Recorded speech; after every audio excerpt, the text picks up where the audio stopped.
Okay, the meeting is called to order at 6:03. And our flag salute this evening will be led by Isabella Magana.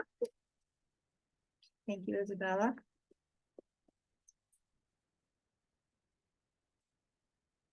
First, please join us on the Pledge of Allegiance. Please stand and place your right hand over your heart. Ready, begin. I pledge allegiance to the flag of the United States of America and to the republic for which it stands, one nation, under God, indivisible, with liberty and justice for all. And that will bring us to our student presentations by Rio Keller and Emily West. Thank you. You may be seated. Good evening. Wait, can I just move it? Good evening. I'm Rio Keller, a soon-to-be 8th grader at Potter Junior High School and the current ASB Vice President. And I am Emily West, also a rising 8th grader at Potter Junior High School and a student leader. Throughout June and July, FUESD offered several summer programs, extended school year, migrant summer programs, and, of course, super summer camp on base and in town.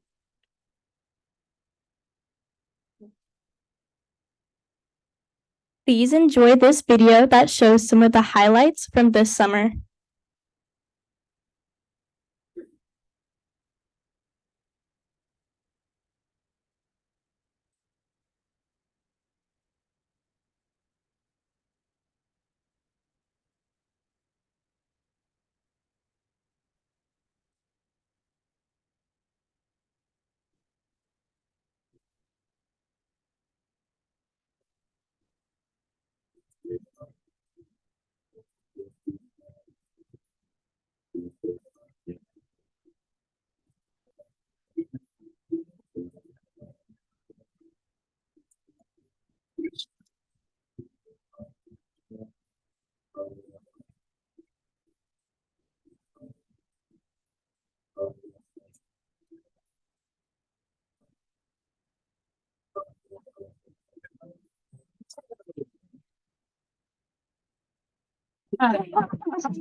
As you can see, many students had enriching summers in FUESD. FUESD's program provided memorable summer experiences that integrated math and language arts instructions, which culminated in an art walk and invention convention.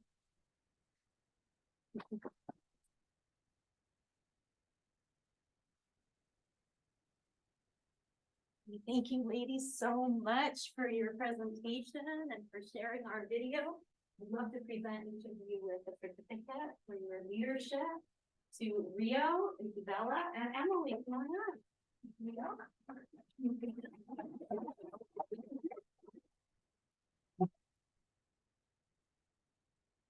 Emily, congratulations. And then let's take a picture.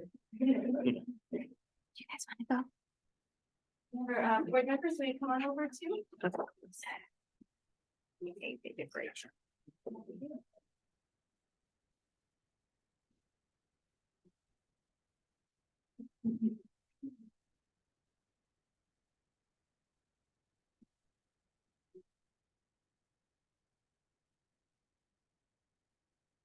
Good job. Did you get enough photos? Come on, no, right up front, right up front. Yeah.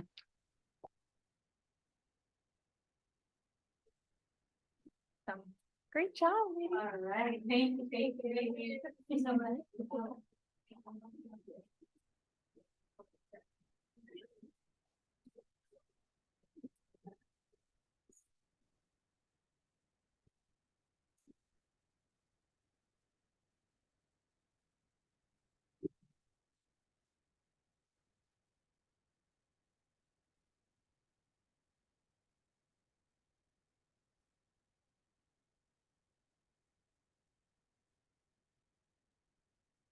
All right, that brings us to approval of the minutes of the July 17th, 2023 regular meeting. It is recommended the governing board approve the minutes of the July 17th, 2023 regular meeting. Do I have a motion to approve? A motion to approve. Thank you. Do I have a second? I'll second. Thank you. I'll call for the vote. Ms. Ball? Aye. Ms. Lundin? Aye. Mr. Favela? Aye. Ms. McBride? Aye. And I vote aye as well. That brings us to the hearing session. This is the portion of our meeting designated for comments from the public about matters not on the agenda, but within the subject matter jurisdiction of the board. Should individuals wish to comment on items on the present agenda, they may do so during this portion of the meeting or at the time the item is considered by the board. Comments are limited to 3 minutes with a maximum of 20 minutes allocated for a particular item or topic. While the Brown Act allows the board to hear issues within its jurisdiction from the public that are not on the agenda, it only allows the board to respond in a very limited manner, such as providing direction to staff. If the board were to have more than this type of brief discussion on an item not on the agenda, it could be a violation of the Brown Act's rules for posting the agenda. To address the governing board, please submit to the clerk of the board a completed speaker card prior to the start of the open session portion of the meeting. I believe we have, yes, We do have comments. We have comments in person and via Zoom. okay. Right, and we'll begin with DJ Kemp. Right here. I have come tonight to speak to you about transgenderism. Although it might not look like I'm a transgender person, I am. I've been all my life. It started at kindergarten when I went to a Catholic school, went to kindergarten, wanted to go in the girls' bathroom. The great nun found me, said, no, you can't go in there. And she had me put my hands against the wall and swatted me with a pointer stick. The next day, I come back. I said, I'm going in that bathroom. That second time, she hit me twice. And she decided that I was not going to be defeated. And she called my parents. It was a 63, okay? My dad, my mother went crazy, okay? To say the least. So what did I learn? You better not voice what you are, because it ain't safe. But I also learned that I was what I was, and I was not going to stop being who I was. So as I grew up, it continued. Finally, in high school, I reapproached it with my parents. It did not go over good. And at 18, my dad put me on one of his job sites. I was going up, running bricks up a gangplank, and his foreman dumped me on the 4th floor. And I went through the center of the scaffolding, grabbed the bar, and survived. I thought, you know, my dad's a tough guy. I'm in Detroit. It was a test. So I go back down, I get another load of bricks, run them up a couple more days straight. All of a sudden, the 3rd or 4th day later, the foreman did the same thing. I came back up the gangplanks. This guy is going off the roof. When I got there, he turned and says, DJ, calm down. Your dad wanted to make sure you were tough. I said, you mean my dad put you up to killing me or injuring me? He said, well, I'm not talking about it again. So from that point on, I knew I confronted my father, and yes, that was the case. I stopped working for my father. But the transgenderism never went away. I tried all sorts of different things to avoid it, to stop it. I went to therapy. Back then they had electronic therapy. The therapist told me, here, you can put your arms here, feel this, you'll get a little buzz of electricity, but we'll strap you in and we'll give you this treatment. That was dumb. But anyways, I got in the chair and he showed pictures of men dressed in women's clothing, zapped me with electricity at a heck of a lot higher charge than he demonstrated before I got in the chair. It didn't cure me. Furthermore, I then joined the United States Marine Corps and thought that will solve the problem. Well, that didn't solve the problem either. Married my first wife, caught her with a Navy chaplain, and I became a drill instructor, and I was meritoriously promoted to staff sergeant. Oh, I've already used up 3 minutes. Sorry. In any case, what I wanted to tell you is from the other day is that there are many good people that are transgender people. We're gonna have to stop you, but thank you so much. Okay. There are, just one second. There are many people that are good transgender people, and they can do a lot for you. Okay. Thank you. Next, we have Russell Beckley.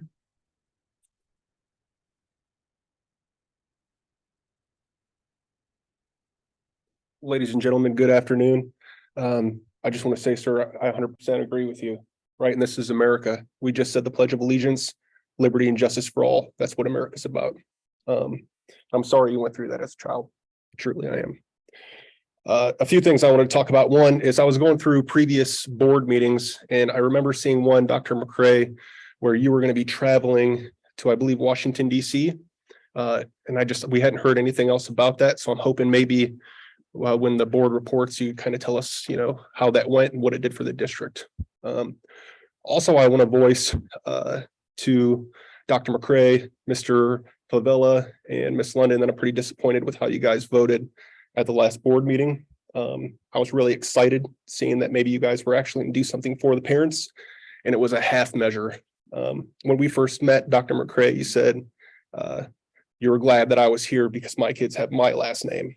And the sentiment of that conversation was about parental rights. And now I'm just extremely confused because I feel like now only in certain circumstances will you, understand that they do have my last name and that I do have a voice. So I didn't like it very much.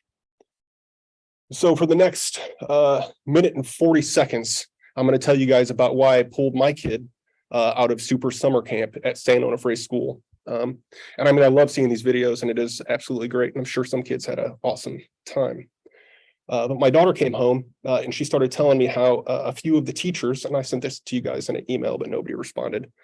A couple of the teachers were wearing safe adult pins, and the top was the pride flag, and then the bottom was the transgender flag, right? Which I have a problem with for a lot of reasons, right? So for one, not all the teachers were wearing them. So only those 2 teachers were safe for homosexual and trans kids to go talk to, not the other teachers that weren't wearing the pin. What about my heterosexual daughter? Those adults aren't safe for her to go talk to. It didn't have an American flag, like I just talked about, liberty and justice for all, safe adult. It was specifically for gay and transgender kids, which once again, I feel is wholly inappropriate in a school, which should be a professional environment, right? And if you guys are going to do one thing, everybody should do it. So I pulled my daughter out and I sent you guys an email, you didn't respond. So I figured you guys didn't care. And honestly, at this point, even if you did respond, I probably would have felt that it was lip service as I've got before when I brought up some of the issues, which we still haven't talked about, Mrs. Hazel. So that's all I had. Thank you. Thank you. So next we have via Zoom, Ellie, via Zoom.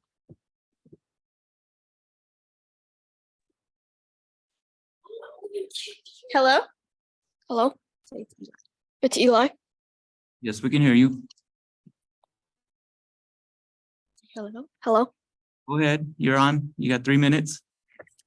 Okay. Hello, everyone. My name is Eli. I am a student. And I am a student at San Onofre Elementary School. I am here to talk about Miss Ridley. Miss Ridley helped me when my dad was gone with the deployment group. It is never easy when he leaves. She is very kind and helpful. I also like a game room as another alternative for recess. She really cares about all the students. She brought all of the supplies for deployment group and for us. Students would lose access to special groups she holds. Thank you for your time. That's all.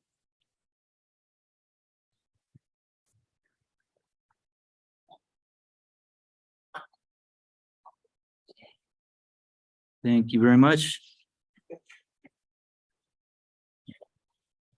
Thank you. That brings us to James. James, let's hope you can hear us. You're on to speak. Hello? Say hello. Hello? Yes, we can hear you. You have 3 minutes. Sorry. Thank you. All right. Hello, everyone. My name is James. I was a former student that was positively impacted by Miss Ridley. As a new student, there's a lot to take in. She was the whole reason I got into Student Lighthouse in the first place. I was able to hold the position of vice president in San Onofre, and I was able to see Miss Ridley help and guide students, host events and at the school, and work beside her. San Onofre will be losing if Miss Ridley leaves. As a school on a military base, she provides support that isn't given elsewhere. Military kids need all the support they can get. Along with this, the workload placed on one counselor would be too much for one person to handle. Please reconsider, as she is valuable to the students at San Onofre School. Appreciate it, and thank you for your time. Thank you very much. And that concludes our speakers for Thank you, Mr. section. Phillip. Okay, that will bring us to the report from base liaisons. So I would like to introduce Dr. Jeff Paul. Hello, everyone. It's good to see all of you. I'm looking at your website and I see a countdown, 6 days, 6 hours and some minutes and some seconds. And before I came to the meeting tonight, I have a picture behind my desk of my 3 children at Mary Fay Pendleton. Now they're 2 in college and 1 in high school, so it's been some time, but I do remember this time as very exciting. And the excitement was that they were going off to spend a year with some really special people. And so to the superintendent, I'd say, congratulations on getting prepared for all that. And I'd like to wish you luck this year. And with that, I have one update. Brigadier General Woodworth, that's our commanding general, both at the base and for the region. He's extended an invitation to the superintendent to attend an educators luncheon. And that's going to be sort of towards the end of August. And I think you accepted that invitation. So looking forward to spending time with you there, and also for the CG to express some of the same thanks, I think, for all that you do and all your staff do for the community at Camp Pendleton. So unless there's any questions for me, that's my update for this evening. Thank you. That will move us to reports from the board. Would anybody like to start, or we'll just go in order? Oh, I'll start. Okay, then we'll go in order too. Perfect. Thank you. Okay, I was able to attend both days for the Invention Convention Super Summer Camp. And it was amazing, the stuff that we saw the kids do. They had bottle rockets that they made. And the week before, we saw them putting this stuff into play, putting it together. They had kids that did recipes for eating bugs, bug recipes, and they were ingenious with some of the stuff that they did. They also had the Lego robots, and we watched them, and they tried to explain how to code it, but it went over my head. Anyway, and we got to see everything that they had put together in action, and it was awesome. It's a great program for the kids during the summertime.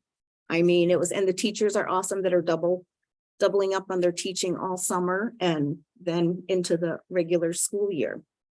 So that was my main thing. I too had the chance to go to Super Summer Camp at Fallbrook STEM and the Invention Convention at Potter Junior High. I just was so amazed. Once again, you know, our staff really excels at making learning fun. It's really not, it doesn't come off as learning, it just comes off as fun. And you can see how much kids are getting to explore and learn. The rockets were my favorite. I thought, you know, if I had done that, my rocket would have gone about that high. And you know, it's just, to me, it's one of the most important things we do in our community. There are so many kids who wouldn't have a place to go or things to do during the summer. And we provide such a fun and enriching experience. I'm just really grateful to everybody who has a role in making that happen. Yeah, it was pretty busy couple of weeks since our last meeting. I had an opportunity to attend the PTA meeting at Potter Junior High. I'm really glad you know, I was invited and got a chance to see new parents. A lot of the incoming 7th grade parents joined the meeting there. Had the opportunity to learn about the many things that our PTAs are doing. Sometimes I don't think we realize how much work PTAs are doing behind the scenes. So very much encourage parents to get involved at all your schools. One of the things that they were working on was the upcoming registration. I'm glad to say that I recruited my wife to participate. She was very happy to participate. So sometimes you just need to ask folks, right? Just give them that invitation, and we see that parents are, you know, if they're available, they're willing to help out. I also attended the Invention Convention. We visited Fallbrook STEM. We visited William H. Frazier, but I wasn't able to visit Live Oak, but got a chance to see how, just like Trustee Lindy mentioned, how STEM is very much a part of the program, and seeing all the awesome things that we're producing from, you know, I saw like a marble maze type of really cool thing they did with straws, zip lines. I mean, it was really cool to see what they were doing and how much science goes into it. So it was a great opportunity. Also had a chance to attend the Invention Convention at Potter Junior High, where my daughter was launched a rocket there. I was trying to record her as she launched it, and it went up so high that I completely lost it. But I mean, it was just really, really awesome to see that. I was hoping to jump in line there and launch one as well. It looks like a lot of fun. And lastly, I want to put a plug in for baseball and softball right now. And I know there's other sports open right now, but I know softball and baseball are registrations open. I think registration will be open till September. So want to encourage parents. You know, there's Bonsall Fallbrook Little League, which plays right out here. There's the Fallbrook Youth Baseball, which plays out by Ingold, and then Fallbrook Girls Softball. It is the fall season. They do not play at home. They play neighboring cities, but it's a good season to prepare for the spring season as well. So just wanted to put that plug in for parents to get your kids involved. Yeah. Well, everything's been covered pretty much with I also got to attend the Invention Convention at Potter Junior High and saw the kids, the boys. The main thing with the boys was those robotics hitting each other, bumping into each other. That was like, they were having the greatest day. The rockets were another big sell, I think, for the kids. I also got to see, there was very interesting on the first stop where the kids were doing, they had researched particular people that they were interested in, and then had done a whole poster write-up. And the other thing was, at one of the other classes, there was a young little boy who was doing some artwork that as I walked by, pulled me over. He was very creative, very artistic. And with that, the conversation went on, and he brought out his math. So the new math that he presented and showed all these boxes of the new math that he has been learning at this point for 3 weeks. And so that was very interesting because I had not seen that new math before. So that's where I got to see that day. And that will bring us to the report for the superintendent. So I'll turn over to Mrs. Hazel. Thank you. Good evening, everyone. Tonight is definitely a night full of welcomes.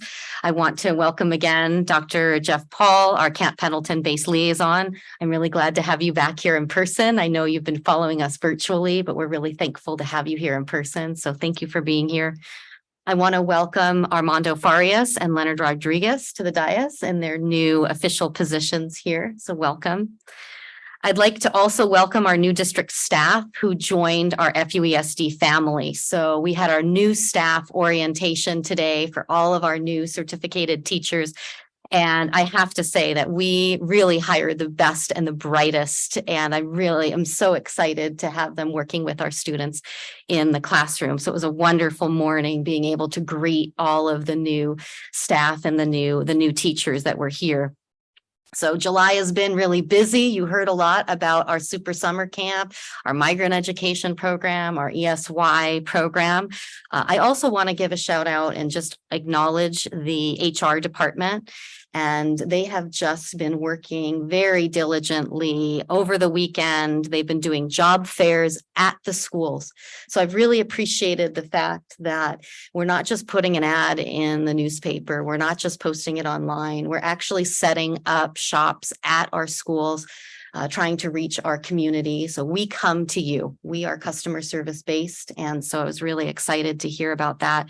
They've been processing new hires like crazy so that we are ready to go on the 14th. In addition to, as fast as our HR team is hiring, the payroll team is processing all of that work. And so they've been putting in lots of extra hours getting our staff paid for the after school ELA program. And our district maintenance and facilities, including our site custodians, our schools are looking amazing. And so while our children have been, many of them off on vacation, our staff has been so busy and hardworking. And I just wanted to take a moment to thank everybody for what they've been doing. Our teachers were in trainings all week. We had an opportunity to see our teaching staff here. They were here for Orton Gillingham reading training related to the science of reading, putting those new strategies into place and training our teachers. They were here for our upper grade teachers for morphology, the study of words. Our math team was here. We had a new teacher training for the leader in me. And we had our new staff orientation and our Character Strong conference. So if you're trying to find parking here at the district office, you could never find it this week because we were packed every day. And I just really feel like that's a testament to our staff who has whenever they have an opportunity to learn something new, they take it so that they can bring it to our students. So just really excited about that.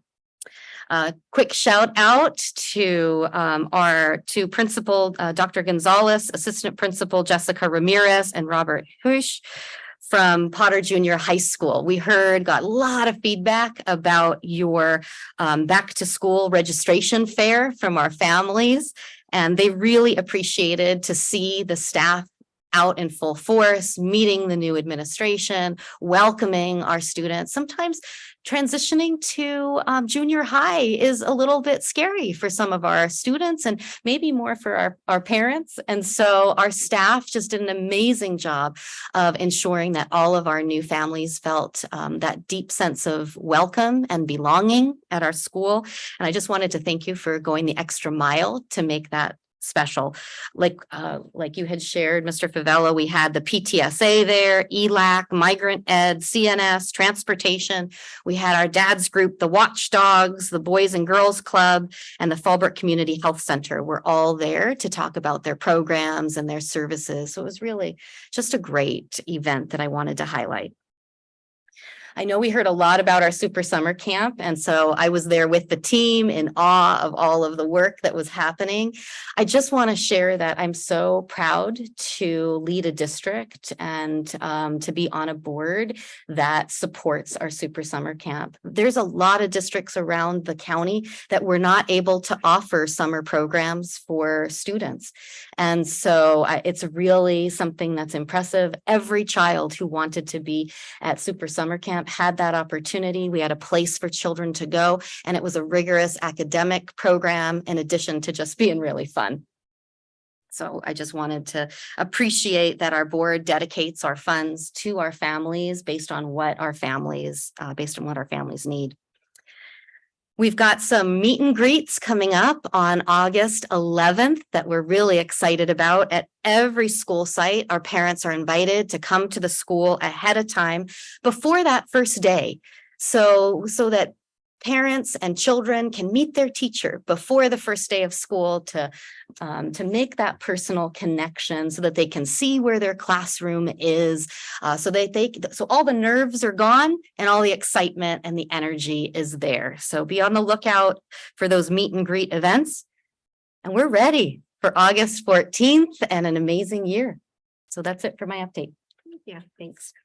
All right, that brings us to action, out-of-state travel, NAFIS Fall Conference. It is recommended the governing board approve all expenses be paid for Mrs. Monica Hazel and Mrs. Cindy Martin to attend the NAFIS Fall 2023 Conference in Washington, D.C., September 17th through the 19th, 2023. Do I have a motion to approve? I so move. Thank you. Second? I second. Thank you. Any discussion? Thank you for representing us out there. Sounds like it's going to be a very important conference. Yeah. I'll call for the vote. Mrs. Ball? Aye. Ms. McBride? Sorry. Aye. You were just challenging us to see if we were paying attention. Ms. Lundin? Aye. Thank you, Mr. Favela. Aye. And I should say no, Ms. McBride. Aye. And I vote aye as well. Thank you. Okay, that brings us to social worker and school counselor presentation. So I will turn that over to Mrs. Hazel and Mr. Rodriguez. Thank you very much. I'm excited to introduce Mr. Rodriguez and his team for our social worker and school counselor presentation. This is our goal, our LCAP goal 2 related to climate and goal 3 related to parent engagement. And we're excited to share with you all that our students benefit from here in Fallbrook. Oh, do we have public hearing speakers? Is that item number 4? Number 4. We do have comment, one in person and one via Zoom. And in person, we have Sarah McGinnis. Okay.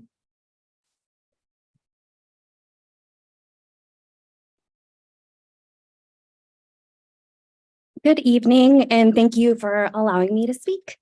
I am Sarah, and I would like to talk on behalf of the counseling services at San Onofre. This will be one of my children's 4th year there, as my other child is embarking in his new journey into high school. I really want to start out by saying that the teachers and counselors have been absolutely amazing to my children. I have formed great relationships at the school and can honestly say that I feel more than comfortable reaching out to any one of them at any given time for any reason. Having lived in many places, I am satisfied with the education and the support that my children receive. We are a military family with my husband and we're about to retire next year. In that time, he has done 7 deployments. My children have at times only had me with no local family support. Knowing my capabilities and the fact that I am not a professional, however, a huge advocate for mental health, I have needed to lean on the support staff. I absolutely could not have done it without them. The past few years, my child has known when she's extra worried about friendships, life changes, and school challenges that she is at a safe spot to go to at school. She has developed some tools to help cope with all of the changes that life can throw our way. And she willingly points the way to go to the counselor's office to other children that she sees struggling, especially of those who have had friends move away because the cycle of students coming and going is rapid considering the community. I'm sure you can imagine the heartbreaks. Additionally, My child was able to take part in the Lighthouse leadership team that was led by the teachers and counselors. There, she developed so much more confidence and leadership skills. She was able to make more friends and to find her voice. So much so that she spoke multiple times in front of parents in the entire school. The core values that it instilled in her was impressionable and helped develop the positive image she has for herself now. She holds her head high and advocates for other children. The positive impact it had on her was priceless and immeasurable. I am grateful for the team at Sano. I am grateful for the opportunities my kids were given. I am grateful because I know that it takes a village and Sano is a part of that. With the continuation of these services, I am confident that the counselors and social workers are a valuable investment for the mental and emotional well-being of other children like my own. The services that are provided are much needed and are able to benefit our community as a whole. Thank you. Thank you very much. And on Zoom, we have Alana Gray. Hi, can you hear me? Yes, we can. Hi, Lana Gray. Thank you for offering a Zoom option. And I am here to speak on behalf of the counseling services at San Onofre. In general, social and emotional learning in classrooms is imperative, no matter whether it's a military school or district-wide.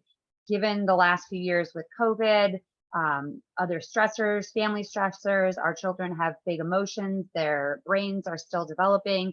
The counseling team offers a safe space for students to go that is confidential. Maybe at home it's not so great for them and they know that they can go to school and find somebody other than their teacher to support them and what's in the best interest of the student.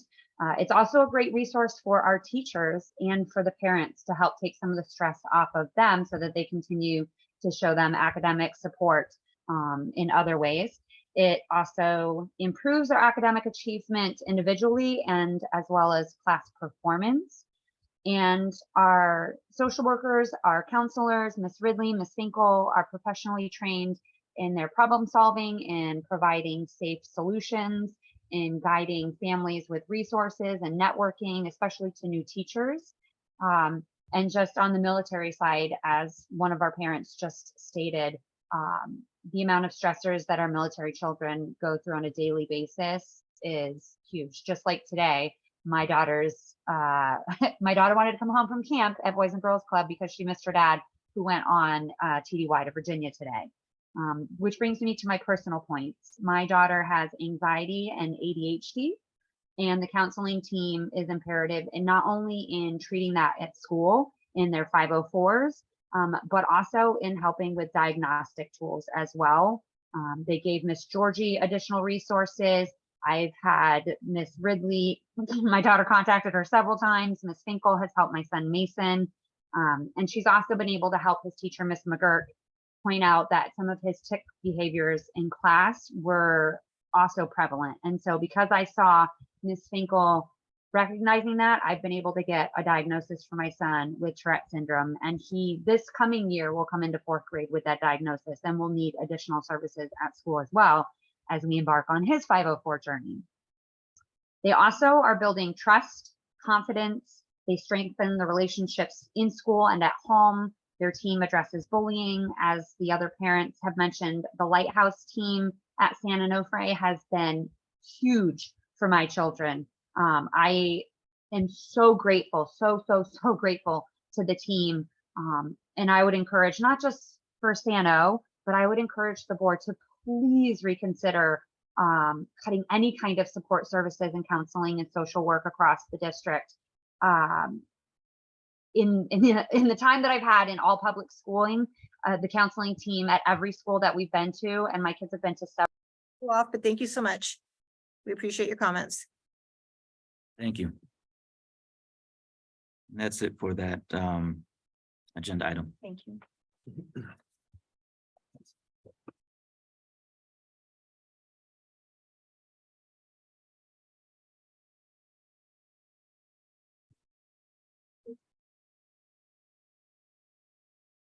All right, good evening. Members of the board, President McRae, Superintendent Hazel, my colleagues on cabinet, Dr. Paul, welcome back. It's nice to see you. It's been a minute. Members of the audience, good evening. Thank you for the opportunity for us to present tonight. I'm bringing part of our student support services team to help me in my presentation. With me, I have Mrs. Zoraida Hernandez, our lead counselor at Fallbrook STEM Academy. We have Jessica Miner, our district social worker. And a special presenter, one of our parents from San Onofre, Mrs. Jennifer Blankenship.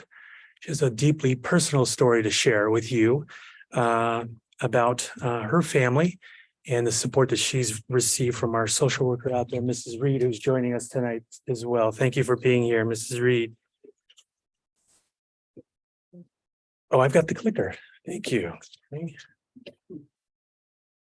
All right, so over the last year and a half, our U.S. Surgeon General released two very important advisories, specifically addressing youth mental health and the importance of connectedness and creating conditions of isolation and belonging.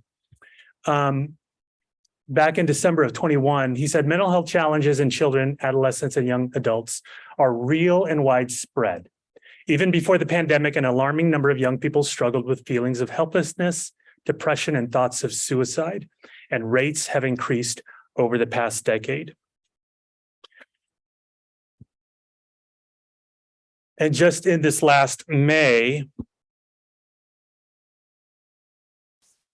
in relation to school connectedness, he said, given the profound consequences of loneliness and isolation coming out of the pandemic, we have an opportunity and obligation to make the same investments in addressing social connection that we have made in addressing tobacco use, obesity, and the addiction crisis, of which we all address.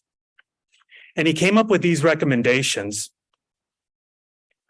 And he came up with recommendations for all of us as a community, from family members and caregivers, healthcare organizations, healthcare professionals, media organizations, entertainment companies, and journalists, social media, video gaming, and other technology companies, community organizations, employers, federal, state, local, and tribal governments, and also educators, school staff, and school districts. And so we came up with these 8 points. And I have check marks by there because I believe that in Fallbrook, we are addressing all of those things. And over the last probably 3 to 5 years, and those of us that have been in the role of student services, we've been working a long time at this, and we have increasingly built our support staff and our support services for our kids and our families. So one, starting with creating a positive, safe, and affirming school environment. And you'll hear that from us tonight, and you'll hear that, and you've also heard that from our parents. Learning how to recognize signs of change in mental and physical health, including trauma and behavior changes, right? And so over this last summer, we've just started, but we trained over 70 of our staff, our teachers, classified staff, in recognizing signs of trauma and how to not only recognize those, but how to be that first line for our students to direct them some support, providing a continuum of support, which we'll share about tonight, supporting mental health and all school personnel, promoting and enrolling and retaining children in Medicaid, CHIP, or Marketplace. And this is where our social workers have been instrumental. Protect and prioritize students with higher needs. We see that, and you'll see when we talk about our tiered supports. Expanding our school-based mental health workforce, and that's what we've done, and that's you've committed to as a board. And finally, expanding our social and emotional learning programs and other based approaches. And with that, those social skills, character development, we are working to support the whole child. Okay. And in the bubbles, you see our student population, right about 5,027, but I know our clerks are busily entering in students, so it's probably a little higher than that. But those are some of our significant subgroups. You see where over 26% of our students are military connected. Not only are students on Camp Pendleton, but we have students in all of our schools in town that are military connected. About 32% of our students are English learners. A little over 74% of those students are low socioeconomic. And those students we know that that are either low socioeconomic or children of poverty have their own additional issues that we need to address. We have a little over 2% homeless and foster youth. And I will tell you that that is a very low number, and that's probably an inaccurate number because we are working to identify those families. Last year or before, the 21-22 school year, we were probably low 30s in the number of our homeless students. But this last year, with the work of our attendance clerks, with our teaching staff, and with our social workers, we've been identify, I think it's 102 students, and provide services and support for those students related to transportation, basic needs, and so forth. And finally, one of our growing numbers as well is in special ed, 18.8%. Okay, but we know supporting the whole child, we want to address the academics. And we know that students who report high self-management are 75% less likely to face failing grades. Well, we could support them with that, with those social skills. Behavior, right? Students who report low social awareness are 2.5 times more likely to have one or more behavior incidences. And typically with behavior is a language. It's telling us that they need support, they need help. And if they are challenged with behaviors in the classroom and the playground, more than likely they are not able to benefit from the instruction that's going on in the classroom, or the relationships that they could potentially be developing with their peers and classmates. And finally, attendance. We know students that are highly engaged are 57% less likely to be chronically absent. Right? We talk about chronically absent, those kids who have missed more than 10% of their school year, and 10% is about a month. Okay, and we have some numbers on that as well. So the rest of our presentation, we're going to share the roles and responsibilities of our counselors and social workers. We have about, I know one of our board members have asked, what's the ratio between our counselors and our social workers? It's about 500 students to one of our counselors and 500 students to one of our social workers. The American School Counselors Association and the School Social Work Association of America actually recommends in schools to be half of that, about 250 students. But I will tell you that we are in a great shape right now. We are the envy of many districts in the county for the support that we have. And we want to note that populations with higher need, as we've demonstrated with our population, benefit from those lower ratios. So we'll talk about roles and responsibilities there. We're going to talk about multi-tiered supports, how we're supporting all of our students, those students that need a little bit more support and those students that need more time, more intensity in those interventions. We're going to talk about how our social workers and counselors are going to support currently our district goals. And finally, our priorities for this year and for the student support services group.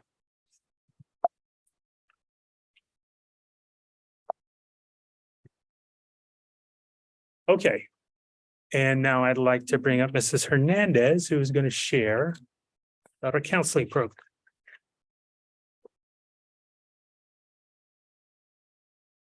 Good evening. My name is Sarita Hernandez, and I am the school counselor at Fallbrook STEM Academy. And today I will be going over what do school counselors do for our students and for our families, and how we collaborate with all of our staff, including administrators, teachers, and support staff. So the first thing that I want to share with you is that all of our counselors work under the framework of providing a comprehensive school counseling program that is data-driven and focuses on 3 domains. That is the academic development, college and career awareness, social and emotional development. All of our services are aligned with the American School Counselor Association, and those the framework helps us to focus on the student mindsets and behaviors to support them across these 3 domains.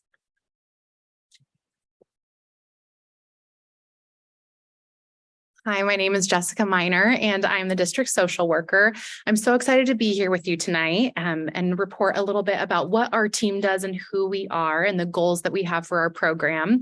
When I first started a couple years ago, it was just me. I was the lone social worker in the district trying to put out fires everywhere.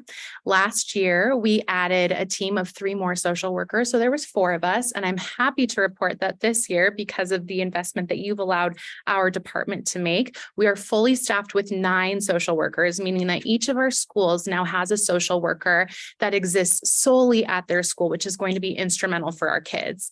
So a little bit about what school social workers do. Well, first and foremost, we consult and collaborate with school personnel, students, parents, and community resources.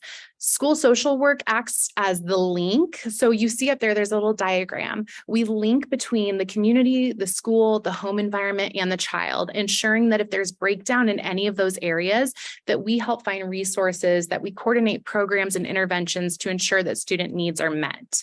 So our primary role is to identify and assess needs, and we do that through a wide array of approaches, but we also advocate for students and their families, again, to make sure that they have what they need to be successful, not only academically, but as a well-rounded adult individual when they're not adults when they leave our district, but that they're on their way to being those well-rounded adults.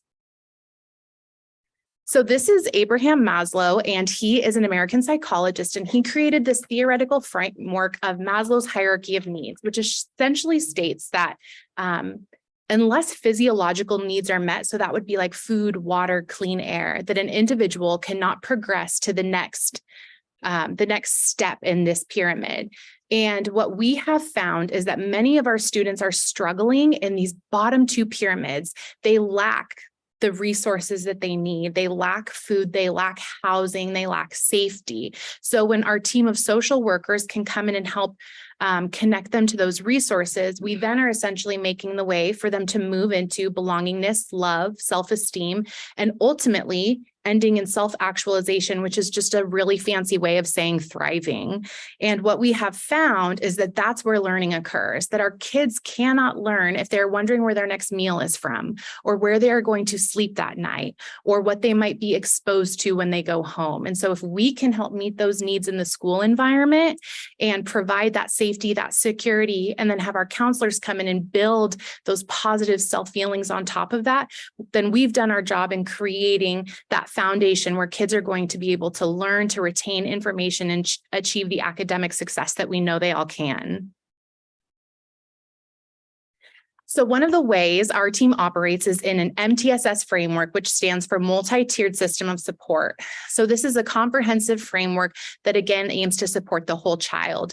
And in MTSS, it's determined that not every student benefits from the same level of support. There are some universal supports that all students would benefit from, and we're going to go through each of these tiers and share examples of how we operate in each tier.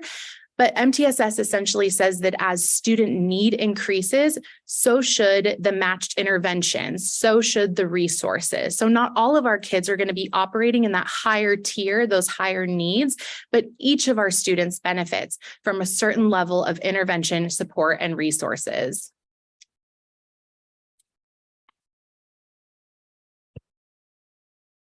Okay, now we will look at how the counseling program and the social workers collaborate and provide our families and our students supports across the multi-tier systems of support.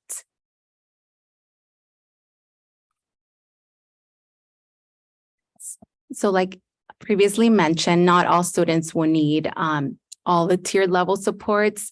We'll start with what is provided to all of our students. What's the universal support that the district has adopted as far as the areas of need for all students. So the first area we have is academic development. A lot of the work that our counselors do at the middle school level support this area as far as academic progress monitoring. At the elementary level, we're invited to parent-teacher conferences as needed. A lot of our counselors also provide those minute meetings where they're meeting with all the students, they're connecting with them, providing that support to students to feel that they belong, that they have someone to communicate with, whether they're having challenges academically, socially, or with their peers. During those minute meetings, they're doing grade checks, goal setting. Our counselors at the middle school level also support with building class schedules and getting them ready to be ready for high school and think about that college and career awareness. They're discussing 4th to 6th year academic plans, thinking about what courses to take, honors, advanced classes, classes that are based on their strengths. They teach GPA review.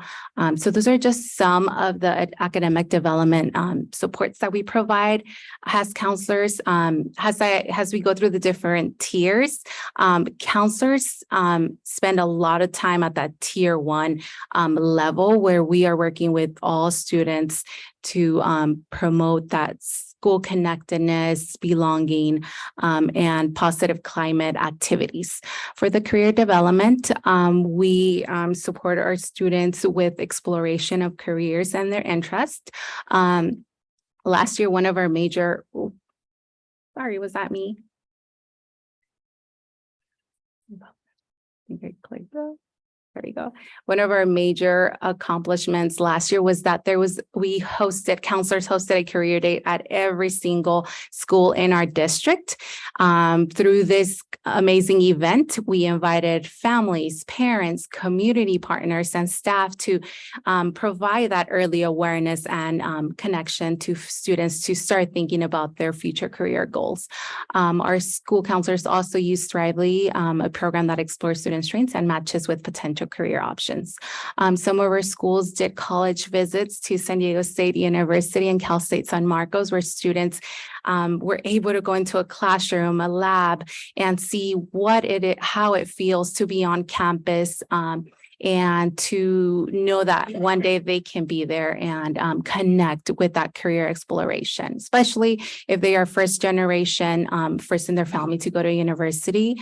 We want to make sure early on we are providing these career development. And for our elementary sites, we've had career presenters as early as TK all the way through 6th grade. So all of our students TK through 8th receive this opportunity. Tier 1 is going to be a lot of information because this is where most of our time is spent, and we want to provide our students with all of these supports. The next part we'll go into is the social emotional development. As a district, we adopted the Character Strong classroom lessons. Each month, our counselors with our teachers teach a specific character trait. There are 9 character traits from TK through 5th grade. Some of the lessons or the character traits are perseverance, responsibility. So we're having students explore goal setting, time management, responsibility. So they are building upon these skills at the school. Our counselors go into, our elementary counselors go into each classroom every other week. So when we are not in the classrooms with our students, the teacher are teaching that lesson for that week. So we have rotations where our students are getting these character traits and learning about them. Our 6th through 8th Character Strong curriculum focuses on the outcomes of well-being, belonging, and engagement. Some other activities that we listed on here are lunch activities to promote student connectedness, leadership habits. A lot of parents have talked about Lighthouse. Our counselors are key in that, where we work with our students and hear the voice to develop school events, activities, and to just build upon what they would like to see more of that student voice and help the students feel connected. We facilitate student committees. Some schools have student Lighthouse, Peace Patrol, Kindness Crew. And then also that we counselors participate in school committees. All right, so just to highlight some of the work that we accomplished last year with our lessons. Like I said, we have rotations as counselors. All students see us in the classrooms. We had over 3,057 lessons for Character Strong. And then our counselors facilitated 390 student committees. And then we will go ahead and go to some of the other initiatives that our school counselors support under our district program. So our counselors are participating in activities to support positive school climate, school connectedness, and academic achievement with the Leader in Me program, restorative practices, morning circles, great kindness, challenge, and that important piece of parent education.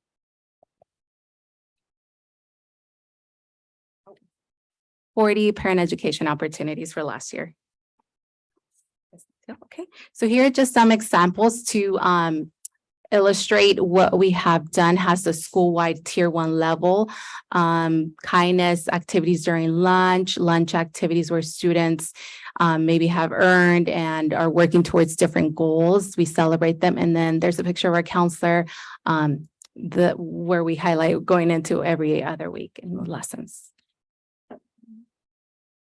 And then here are some other examples of college and career activities. We've connected with the California Highway Patrol, Fallbrook High School, visited some of our elementary schools. So the high school seniors came to their elementary school and they walked down the hallway, and our students had the opportunity to ask high school students questions about their future goals, their experience, and advice for elementary, for middle school, and high school. So that was a really great event. And then there's the visit to San Diego State and other community partners like military attending. I think all of our career days, we definitely reached out to our military and other partners.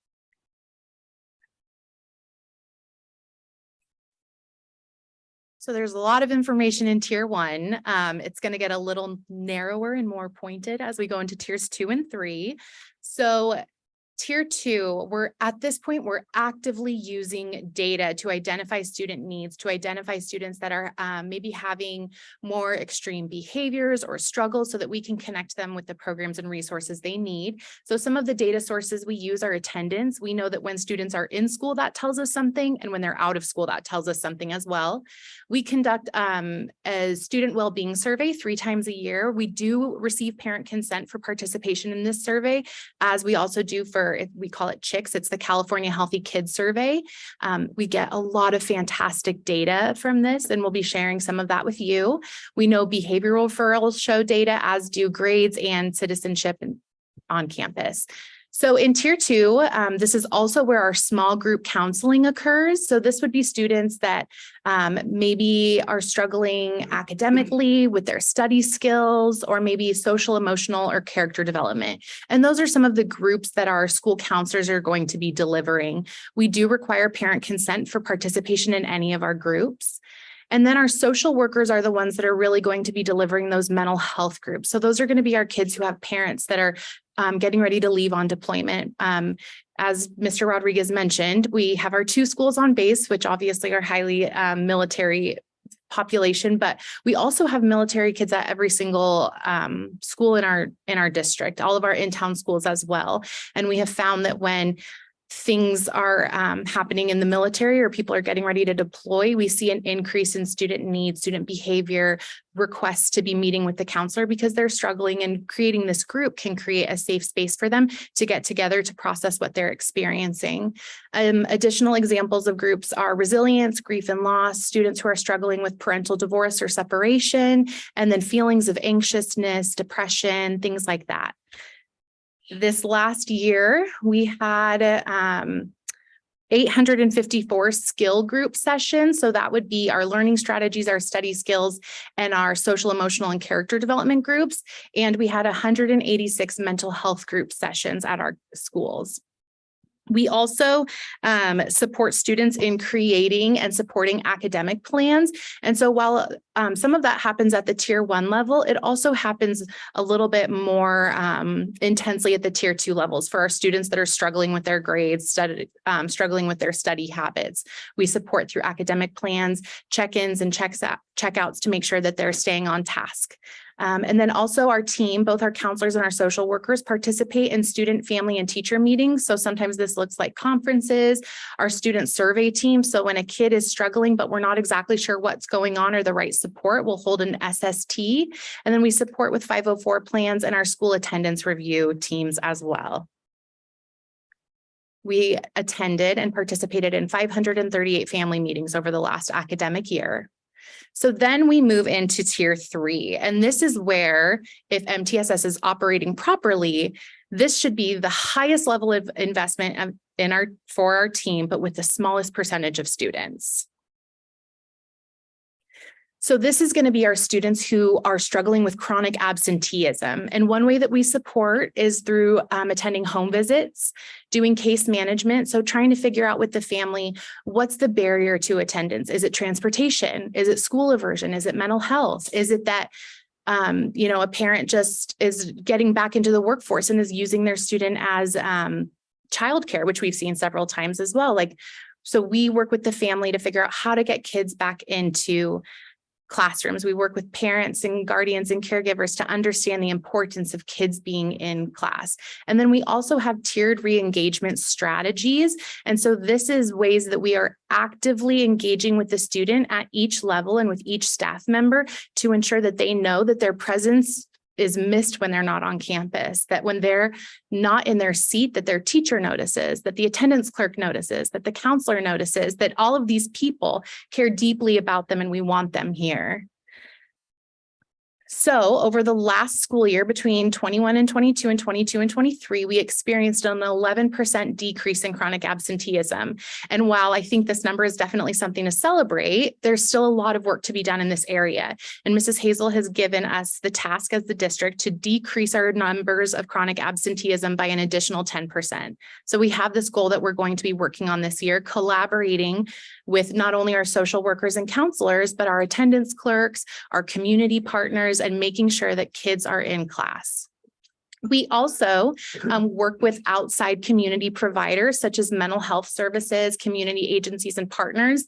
I've listed a ton there. Some are local to Fallbrook, some are on base and solely serve our military population, but it's very important to our team and ultimately it benefits our students when we're connected with the community. Because when we have a family that comes to us and says, we're struggling with food insecurity, we have a team of social workers and counselors who know, I know just who to call. Let's get you connected to the Fallbrook Food Pantry.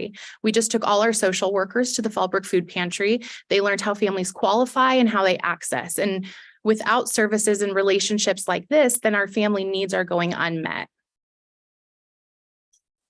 In addition to some of these mental health services we offer on campus that we talked about, we provided 287 outside mental health referrals. And that's so that students have that ongoing level of care, because as much as we can meet certain needs in the school environment, there are plenty of situations in which we need to tap into community resources and say, this need is too great for us to meet in the school. They're requiring wraparound services, and that can only be provided in the community that they live in.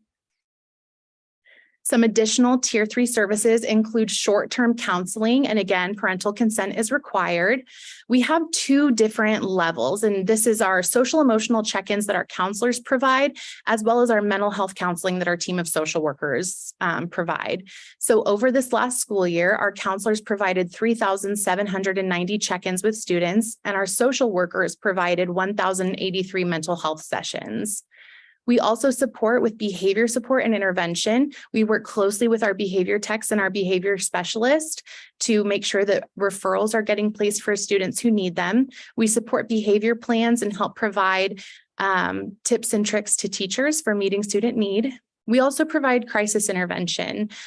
We are members, both counselors and social workers are a member of the crisis response team. We provide suicide assessments for our students, psychosocial assessments, And this last year, Mr. Rodriguez shared that we trained over 70 of our staff in youth mental health first aid, which provides a great ground level framework for anyone to be able to recognize the signs and symptoms of a student struggling with their mental health. We conducted 132 suicide assessments over the last school year.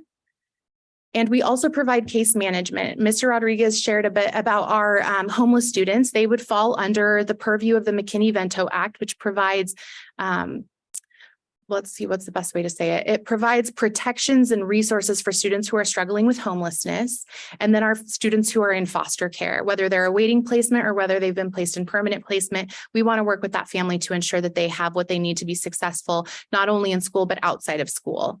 As Mr. Rodriguez shared, we have 102 students currently identified. But I will echo his sentiment, that number is a lot higher in Fallbrook. There are parameters that state that any student who lives in a doubled up situation, meaning more than one family to a single family residence, if they live in a situation such as that, they qualify for protection under the McKinney-Vento Act. And knowing our community here and how our families tend to live in generational housing, we have families that can benefit that we're not currently identifying. And so we're working very hard to identify these families to be able to provide them the services and resources that they need.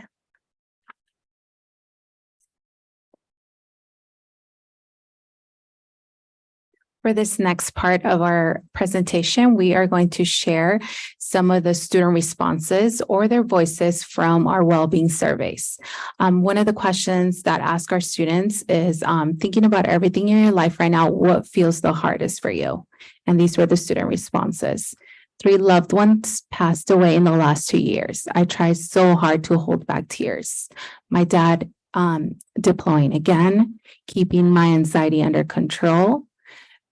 The hardest about in my life is that my parents not having a lot of money and just trying my hardest to support them with all my money. Another thing that is hard for me is having good grades to help my parents in life.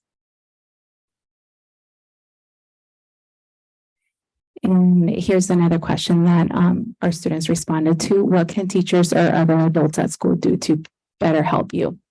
Have restorative circles so we won't feel as bad for things that happened in our lives. I believe that teachers and other adults should really try to understand us kids. Keep me safe. Try to pay attention to other students and check on them because not everybody has the same emotions. Work to make sure there's no bullying. With our student voices and responses, we are able to understand their needs, and through the work that counselors do and social workers and that collaboration and consultation with all of our school staff, we can provide those supports that they are needing with the ever-changing social and emotional needs that they're facing.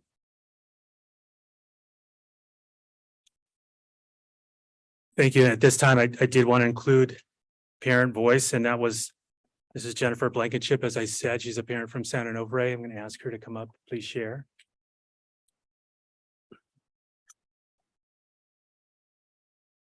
Good evening. Thank you for having me. I just wanted to kind of share my personal experience at San Onofre. That's where my child goes to, currently going into 8th grade. We moved here in 2018 though, and probably about in 6th grade, 2021, 2022, my son started struggling with mental health. We started noticing some things, just little things like not wanting to eat in the lunchroom or, kind of isolating, maybe going in the bathroom here and there. It wasn't anything too crazy, but it was enough for the counselors to notice and to start bringing him in and trying to provide a space where, okay, you're not comfortable eating in the lunchroom. Let's provide you a space that you're comfortable eating in. So, still kind of struggled a little throughout the year, but it wasn't anything too crazy. And we felt like the counselors, things were going good, meeting with the counselors more regularly. But towards the end of the school year, 6th grade year in 2021, 2022, it progressively hours to kind of came to a head where the counselor called me and said, I need you to come to the school. And we sat down and had a meeting and figured out that my son was really struggling to the point where he couldn't even verbally express his thoughts. She was able to get him to write down what he was feeling, and it included, I won't go through the exact details, but it was to a point where I don't know if I want to live anymore. And to go back, that school year, the teachers, to give credit to the teachers were the first ones to notice some of these things, which is how I knew it. But yeah, like I said, moving through the school year, got to the end, it got to that point where honestly, I was panicked. I never thought, I saw that there was maybe some struggles, but figured, this is just kind of maybe typical teenage stuff. We're getting into like 12-year-old. So had to take him, have the suicide assessment at the school done. And it was determined, yes, he needs to go to the hospital to be evaluated. And he was. Hospitalization came next. But this was an area I had no clue about. I didn't even know where to begin. I felt lost. And it was towards the end of the school year. So after that, we started searching to try to find a therapist or somebody for my son to see after this. Continue, from stepping down from being hospitalized to I didn't even know what level of care would come next at that point. And TRICARE assigned us a case manager, which was wonderful because I felt like, okay, I have somebody to help me find these resources. That actually proved to be pretty tough, not only for my, I did a lot of legwork trying to find a therapist for my child. And so did the case manager, but we were getting to the same point, having struggle. We finally found somebody, a therapist for telehealth, and the summer went great. I'll be honest, the summer was a really nice, things seemed to be looking up. Probably a lot of kids, out of school, a lot of stresses kind of go down. It's summer, you're relaxing. And it got better. So I started seeing kind of a light there. Okay, this is good. We're all right. And at the end of that, going back, I meant to touch on, there was a safety plan put in place when after that hospitalization. So moving forward to the next school year, which would be 7th grade, 2022, 2023. Safety plan was still in place, stayed in contact with the school counselors. At that time, it moved up to Miss Ridley was in charge of the middle schoolers. And almost immediately, we began having some struggles and serious struggles again. I can't even, and I'm going to try not to get emotional, but I can't tell you how many times we had to have, I had to drive up to the school. My son needed to go get evaluated again, he was suicidal. And I didn't know what to do. It got to a point, where even the school counselor said, hey, look, we have a social worker that I think it would be a really good idea to get you in contact with. Her name is Miss Reed. And at first I'm like, a social worker. I didn't know all these things that social workers did for the school. Got in contact with Miss Reed, and Miss Reed really stepped in. And, I said my son had to, I'm sorry, let me, but school was becoming a huge trigger, and Miss Reed did step in. And, because some of the needs that my son had were those top tier levels that they were speaking about, that he was at the top. Having suicidal thoughts at school was a big trigger. And I didn't know where to turn, even with the help of a case manager through TRICARE. You think that in the military, we have resources, but we don't sometimes know how to access it. And the first people to notice it was school staff, teachers, counselors, social worker, Miss Reed. When I was trying to figure out what do I do now, because my kid's not safe at school, and not because school wasn't a safe place, but because school became the prime focus for my son of where he wanted to die. I'll just be blunt. So I couldn't keep him in school. So I needed to know what higher level of care did, he need. And I didn't even know where to start. And Ms. Reed stepped in and helped me find resources of where to begin, because I was just lost. And so she suggested this IOP program. So I started looking into that. I was kind of excited because, okay, we finally have something that, you know, my son could get into. He can start getting the right level of care. Took him there, he was evaluated. Turns out he needed even higher level than that. He needed partial hospitalization program. So, but that got us on the path, you know, that got us on the right path. We needed to have a higher level of care, and that's partial hospitalization, but that means that's an all-day thing. 5 days a week at least 8 hours a day for these kids to be in a partial hospitalization program. And then I was scared about, what about academics? I didn't know where to turn when it came to academics and keeping my son on track academically, but the first priority was mental health. And that's another area that Miss Reed jumped in and said, this is what we can do, you know. While my son was attending this program, she checked in regularly. What can we do? Let's arrange this, you know, meetings. She arranged meetings with staff, with administrators at the school, with the teachers, to find out how we could best support my son while he's going through this, and to make sure that the homework part's not going to be an issue, and we can continue doing some form of like independent study while he attends these. And make sure I'm keeping on track here. So we set up the independent study and started the program, and although it was tough to start it out, it was the right place to go. And we arrived there because of the counseling, because of Miss Reed. That's how we arrived with those resources. Otherwise, I would have still been lost. While my son was in the program, that support didn't stop. Miss Reed would always check in. How's he doing? How's the homework? Was homework there on Friday? I said, no, homework isn't there maybe on for one Friday. So she'd be the one to almost act as a liaison between the teachers and myself, so that was one less thing on my plate, because I needed that. To have somebody in there making sure that the academic stuff is being taken care of took a tremendous weight off of my shoulders as a parent when I'm, just trying to focus on getting my kid better. Let's see. So when it came time to, my son was in the PHP IOP program from October to January. So it was a lengthy thing. It took a lot of support from the school, from the teachers were wonderful checking in. So I got to give them credit. But Miss Reed really went up to bat for us on this. And so when it came to planning his return, what's return to school going to look like? I was terrified. I didn't know how that was going to go.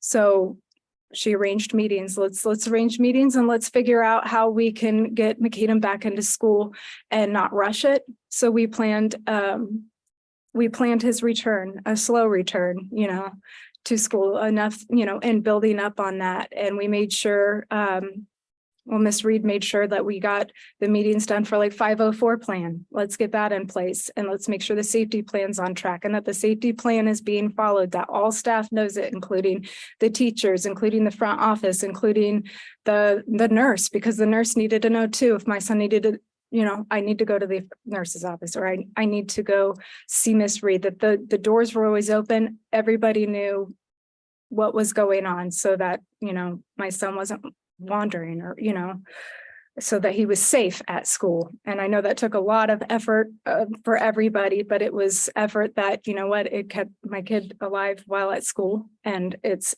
an appreciation like I can't even describe. Let's see here. But on top of the return to school, she also coordinated with the IOP case manager as well, to get input from them on how we can best support my son coming back into school. What are some of the coping skills that work that we can use here? And also Ms. Reed came up with a huge long list of things. Okay, well, here's things we can offer. Let's see what works, because my kid is like, he doesn't even like to hear the word coping skills anymore. That's doesn't want to ever hear that again. But, there was things that were offered, anything that could help him. If that meant going outside, if that meant just popping into Miss Reed's office and just her sitting there while in silence till he was ready to talk. The door was always open, and as well as the counselors too, when Miss Reed was on the other campus. So I can't express enough how much it meant to have that support at the school, because I'll tell you, if that support wasn't there, I don't know what would have happened. And although we're still working through the struggle's still there. Mental health is a challenge. And when you have a kid that's struggling with these complex issues, they don't just go away. And, but I've been equipped with the tools because of the counselors, because of Miss Reed, to know the direction I need to go when I need to do it. And I wouldn't have had that if it wasn't for the school. And outside of the school, did I have resources? Maybe, but I didn't know where they were at. I was lost. So without the school, without the counselors, without Miss Reed, I'm not sure what that would have looked like. I know that I would have been a mess. I was a mess, but not a less of a mess with having that kind of support in the schools. So I just wanted to make sure to share my story because it's still ongoing. But like I said, I kind of have a base of where to go now, a foundation, and I know a direction that I need to go when I need to go. And even still to this point over the summer, I got a call from Miss Reed, and it was, how are you doing? How's your son doing? It's been a constant check-in, and it's not, it is the whole. It's about not only his academic, success, but his mental health success, and also the family too, checking in on us. And it was consistent throughout this entire last year and a half. It's been consistent, and I really appreciate and grateful for having Miss Reed and for having the counselors and the school staff there, so that's what I have to share. Thank you. All right, thank you, Mrs. Blankenship, for that. Very personal story, and thank you, Mrs. Reed, for being who you are. Not only what you do, but who you are. Our district-wide goals really support our goal number 2 and goal number 3 that you are very well aware of. We are, as a school counselor and social work team, create conditions to support learning environment, right? Promote that student well-being, belonging, and achievement. And we know that with the increases that we've seen in engagement, supportive relationships, these are just to name a few, the work that we do goes towards supporting our academic goal as well. And so we're very proud of that. And it's about student belonging. In this picture, you see students Potter doing a club rush.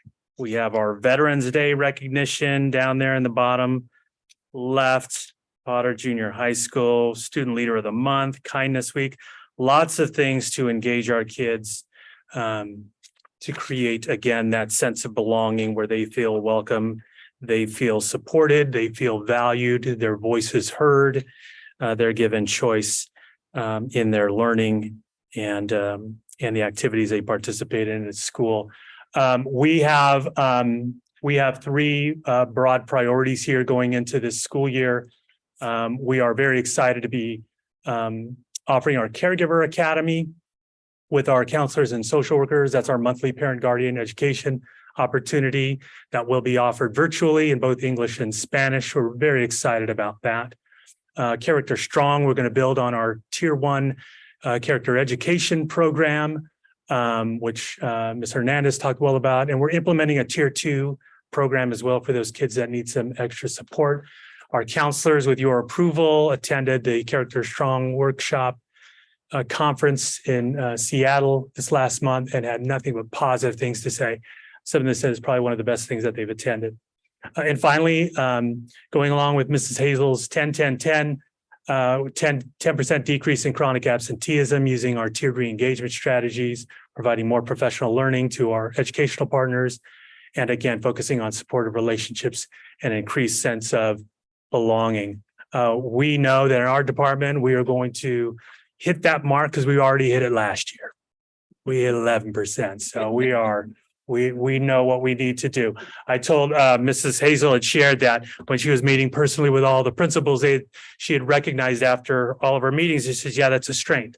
Principals understand that student support and social emotional learning and so forth has been a strength. Well, I said this year it's going to be a super strength of ours. And I wanted to end with again, with our U.S. Surgeon General. He talked about connection, as I said, because like what our parents said, it does take a village to raise a child. It does, absolutely, but it takes a community to create a sense of belonging. Okay. And he said, if we fail to do so on connection, if we fail to do so, we will pay an ever increasing price in the form of our individual and collective health and well-being. And we will continue to splinter and divide until we can no longer stand as a community or a country. Instead of coming together to take on the great challenges before us, we will further retreat to our corners, angry, sick, and alone. Thank you again for your time, this presentation. If you have any questions, we'd be more than willing to answer those at this point.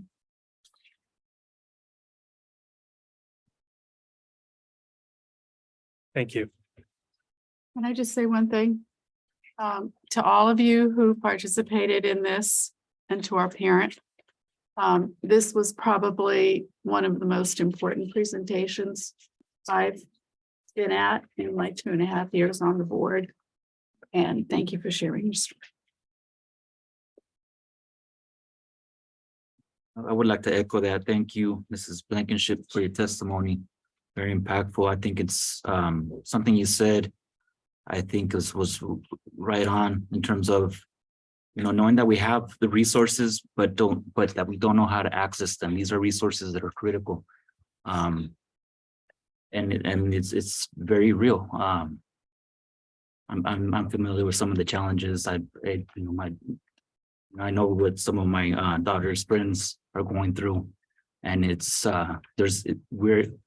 I've seen that situation where these resources are here, but how can we get what I know our schools. I just want to make sure our parents know the resources are here, and it's a matter of knowing how to access them, and really appreciate the fact that our district can provide such critical support. It is about the whole student, and again, really appreciate everyone who for providing these services to our students and our families. And a lot of times about technical stuff. So is the survey, is this the health? What is the name of this survey that was given to the kids? The survey itself is it's a panorama survey. We give that 3 times a year. This is I think we're going into our 3rd year now. What time of the year is this given? So we do that at the beginning of the year, at the beginning of each trimester, essentially, is when we're offering that. We are on the same schedule as our academic assessments. And so we're measuring. Separate survey for the children as the students and one for the parents, or for all students. Okay, so thank you for let me clarify. So our students TK through 2nd grade, that is a teacher perception survey. Our children at that age are probably a little too young to identify in themselves their social skill development. So our teachers take that as a teacher perception survey. 3rd through 8th grade, our students are taking that survey. And then we do have a parent survey that we administer at the end of the year. Last year we did it around March time, and we did that in together with our LCAP survey and our parent survey, essentially getting our parent feedback. I think it's really important We've had, and I appreciate our parents that spoke tonight about their appreciation for the program, but we want to hear from parents who have some feedback, maybe some critical feedback where they maybe want to see some things differently. So we are very much open to that as well. So this is separate from I believe it's called the Healthy. The Healthy Kids Survey, yeah, the Healthy Kids Survey is a requirement that we administer that to our 5th graders and to our 7th graders every year. And all of these surveys, just so you're aware, these are all with parent consent. Great, thank you. You're welcome. And as a former middle school teacher, I know what unsung heroes you all are. And that's why I built a really great relationship with my counselors at the school, because you all work tirelessly behind the scenes and you give hours that you don't have to give. It's not part of your contract. So I know full well that you do it. And I'm very appreciative of what you all do, because you get a lot of the things that take it off the teachers' plates, and I'm sure they're appreciative as well. You see things that we don't necessarily see, and we try to be that symbiotic relationship. So thank you for all that you do. And I'm glad that you found that the counselors here are very, and the psychologists and the support teams are very helpful here, as are all of these people. Great, thank you for that, Dr. McCray, that perspective. Thank you for the presentation. Right, It was thank you. very informative. Great, thank you.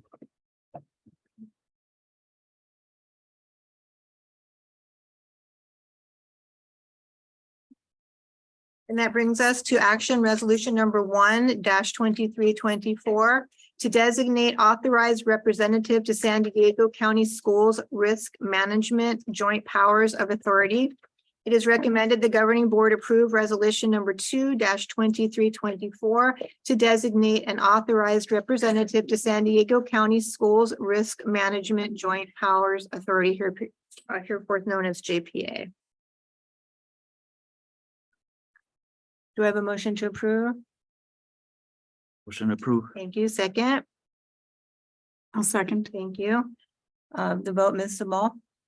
Aye. Ms. Lundin. Aye. Mr. Favela. Aye. Ms. McBride. And I vote aye as well. Thank you. That moves us to action resolution number 2-2324 to designate authorized representative to San Diego County Schools Fringe Benefits Consortium. It is recommended the governing board approve resolution number 2-2324 to designate an authorized representative to San Diego County Schools Fringe Benefits Consortium for fringe benefits programs. Do I have a motion to approve? Motion to approve. Thank you. Do I have a second? Second. Thank you. I'll call for the vote. Ms. Sabal. Aye. Ms. Lundin. Aye. Mr. Favela. Aye. Ms. McBride. Aye. And I vote aye as well. Thank you. That brings us to information, workshop, and conference attendance. Consent agenda. I believe we do have public comment though, right? Yes, We okay. have comment here. We have in-person comment from Michael. I know Michael signed up to speak on 7.1, 7.5, 7.7, and 7.12. How are we handling? We could just let him do his 3 minutes on each one, I guess, and then we'll go back. And forth. That's okay with everybody. Yeah. Michael, come on. Most of those items I mentioned, I had some general questions. I read through all the attached, first of all, thank you for allowing me to speak here tonight, but I read through the attached documents on those line items under the consent agenda, and I just had a number of questions, and I've been here a few times now, and this isn't really a question and answer form. So if you have a point of contact that I can contact with questions about the agenda items, I can jot that down and maybe email if that's the preference. Is that the preferred? Okay, okay, Miss Hazel. Okay, the only thing I wanted to I will make a comment on. Obviously on the agenda items 10, 11, and 12. It was very exciting to read all that stuff, these after school programs that they did. I mean, when I was growing up, we had the YMCA, the YWCA, the Boys and Girls Clubs were just starting. We would just, go to arcades or ride bikes and we had none of this stuff. And you got quite a variety of list here. That was pretty exciting to see. But I think there's something, I know the year's starting and everything's been allocated. But I think one of the clubs that somebody should maybe jot down and consider making contact is the Good News Club. I've worked with an adult that's been part of Good News Club for over a decade now. And I can tell you the students, it's just like these other things, karate, dance, drama, reading theater. They go to it one time and they don't just enjoy it, but they've come back year after year. So I think the Good News Club is a very worthy club to put out there for the students in the district. And that's all I've got. Thank you.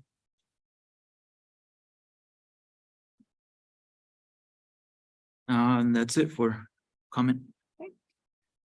So the consent agenda, it is recommended the governing board approve the consent agenda as presented. Do I have a motion to approve?